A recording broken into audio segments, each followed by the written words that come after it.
ಮುಂಜಾನೆ ಇವುಗಳನ್ನು ನೋಡುವ ಮೂಲಕ ನೀವು ನಿಮ್ಮ ದಿನವನ್ನು ಆರಂಭಿಸಿದರೆ ಜೀವನದಲ್ಲಿ ಅದೃಷ್ಟವನ್ನು ಸಂಪತ್ತನ್ನು ಪಡೆದುಕೊಳ್ಳುತ್ತೀರಿ. ಎಲ್ಲ ಪ್ರಗತಿಯ ಮಾರ್ಗಗಳು ನಿಮಗಾಗಿಯೇ ತೆರೆದುಕೊಳ್ಳುತ್ತದೆ.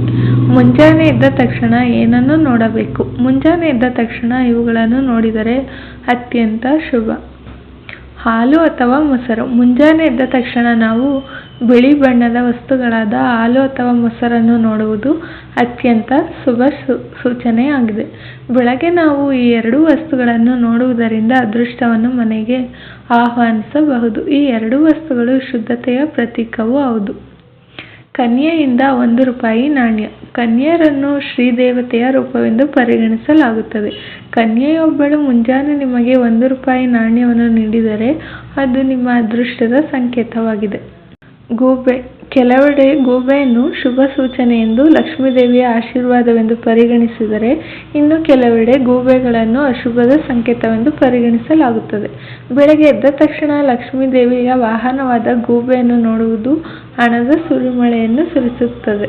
ಕಬ್ಬು. ಕಬ್ಬನ್ನು ಶುಭ ಸಂಕೇತವೆಂದು ಪರಿಗಣಿಸಲಾಗುತ್ತದೆ. ಈ ಕಾರಣಕ್ಕಾಗಿ ಕಬ್ಬನ್ನು ತುಳಸಿ ಪೂಜೆಯ ಸಮಯದಲ್ಲಿ ಹಾಗೂ ಇನ್ನಿತರ ಶುಭ ಅಥವಾ ಮಂಗಳಕರ ಸಂದರ್ಭದಲ್ಲಿ ಒಂದಲ್ಲ ಒಂದು ರೀತಿಯಲ್ಲಿ ಬಳಸಿಕೊಳ್ಳಲಾಗುತ್ತದೆ. ಇದು ಲಕ್ಷ್ಮೀದೇವಿ ಮತ್ತು ವಿಷ್ಣು ದೇವನಿಗೆ ಪ್ರಿಯವಾದ ವಸ್ತುವಾಗಿದೆ. ಮುಂಜಾನೆ ನೀವು ಕಬ್ಬನ್ನು ನೋಡುವ ಮೂಲಕ ದಿನವನ್ನು ಆರಂಭಿಸಿದರೆ ನಿಮಗೆ ಎಂದಿಗೂ ಹಣದ ಸಮಸ್ಯೆ ಎದುರಾಗುವುದಿಲ್ಲ.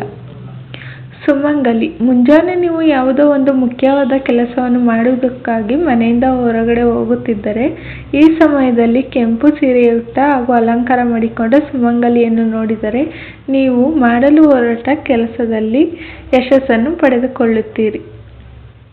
ಮಧುರವಾದ ಶಬ್ದಗಳು. ಮುಂಜಾನೆಯನ್ನು ನಾವು ನಮ್ಮ ಮನಸ್ಸಿಗೆ ಖುಷಿ ನೀಡುವಂತಹ ಶಬ್ದಗಳನ್ನು ಕೇಳುವುದರ ಮೂಲಕ ಆರಂಭಿಸಬೇಕು. ಅಳುವ ಶಬ್ದದಿಂದಾಗಲಿ, ಗಲಾಟೆ ಅಥವಾ ಜಗಳದ ಶಬ್ದದಿಂದಾಗಲಿ ಹೇಳುವುದರ ಬದಲು ಗಂಟೆಯ ಶಬ್ದವನ್ನು ಅಥವಾ ಶಂಖದ ಮಧುರವಾದ ಧ್ವನಿಯನ್ನು ಕೇಳಿಸಿಕೊಳ್ಳುವುದರ ಮೂಲಕ ನಮ್ಮ ಮುಂಜಾನೆಯನ್ನು ಆರಂಭಿಸಬೇಕು.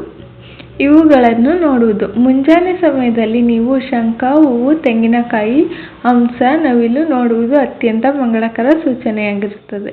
ಇವುಗಳನ್ನು ಹೊರತುಪಡಿಸಿ ಗೋಮಾತೆಯನ್ನು ನೋಡುವುದು, ಗೋವುಗಳ ಧ್ವನಿಯನ್ನು ಕೇಳುವುದು ಕೂಡ ಶುಭವಾಗಿರುತ್ತದೆ. Thanks friends. ಈ ವಿಡಿಯೋ ನಿಮ್ಗೆ ಇಷ್ಟ ಆಗಿದೆ ಒಂದು ಲೈಕ್ ಮಾಡಿ, ಶೇರ್ ಮಾಡಿ, ಕಾಮೆಂಟ್ ಮಾಡಿ, ನಮ್ಮ ಚಾನಲ್ಗೆ ಸಪೋರ್ಟ್ ಮಾಡಿ, ಸಬ್ಸ್ಕ್ರೈಬ್ ಮಾಡಿ.